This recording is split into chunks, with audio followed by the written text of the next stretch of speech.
আমরা কিন্তু সবসময় বলেছি আমরা আমির নির্বাচনে বিশ্বাস করি না। আমরা একটি রাজনৈতিক দল, নির্বাচনে আমরা যাব, নির্বাচন আমরা করব, নির্বাচন আমরা চাইব, এখানে লুকোছাপার কোনো ব্যাপার নেই। এটা নর্মাল, সিম্পল।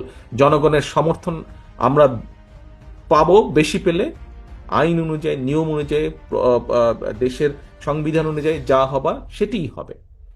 জনগণের সমর্থন ভিত্তিতে জনগণ যাকে বেশি সমর্থন দিবে তারা দেশ পরিচালনা করবে। অর্থাৎ আমরা নির্বাচন চাইবো, নির্বাচন চাওয়াটা কোনো অন্যায়ের বিষয় না, এটাই স্বাভাবিক।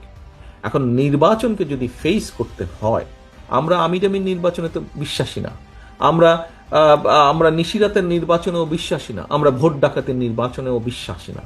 আমরা একটি স্বচ্ছ স্বাভাবিক নির্বাচনে বিশ্বাসী, যেখানে মানুষ নির্ভয় নির্দ্বিধায় ভোট দিবে।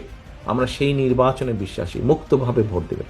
এখন সহকর্মীবৃন্দ, মানুষ যখন নির্বাচনে ভোট দিবে নির্দ্বিধায় নির্ভয় ভোট দিবে, নির্ভয় ভোট দিবে। আমাদের একজন সহকর্মী এখানে সংবাদপত্রের স্বাধীনতা নিয়ে কথা বলেছেন। আপনি চাইছেন যে আমাদের কি পদক্ষেপ, কি পরিকল্পনা সংবাদপত্রের স্বাধীনতা নিশ্চিত করা। আমাদের তো একই সাথে পরিকল্পনা আছে যে কোনো মূল্যে এই দেশের মানুষের ভোটের অধিকারকে রক্ষা করা, ভোটের অধিকারকে রক্ষা করা। বাক স্বাধীনতা যেমন হচ্ছে ভোটের অধিকারকে রক্ষা করা। কাজেই মানুষ যখন ভোটের অধিকার রক্ষা করবেন, মানুষ তখন নির্দ্বিধায় ভোট দিবে।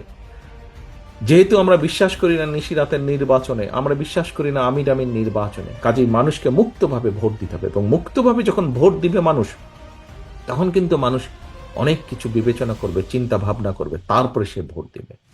এবং তার সেই চিন্তা ভাবনাকে যদি আপনার পক্ষে রাখতে হয়, তাহলে কিন্তু জনগণের আস্থা আপনার পক্ষে থাকতে হবে, আপনার প্রতি জনগণের আস্থা রাখতে হবে। এবং জনগণের আস্থা যদি আপনার পক্ষে রাখতে হয়, তাহলে আপনার আচার আচরণ, কথাবার্তা সকল কিছু সেরকম থাকতে হবে। প্রিয় সহকর্মীবৃন্দ,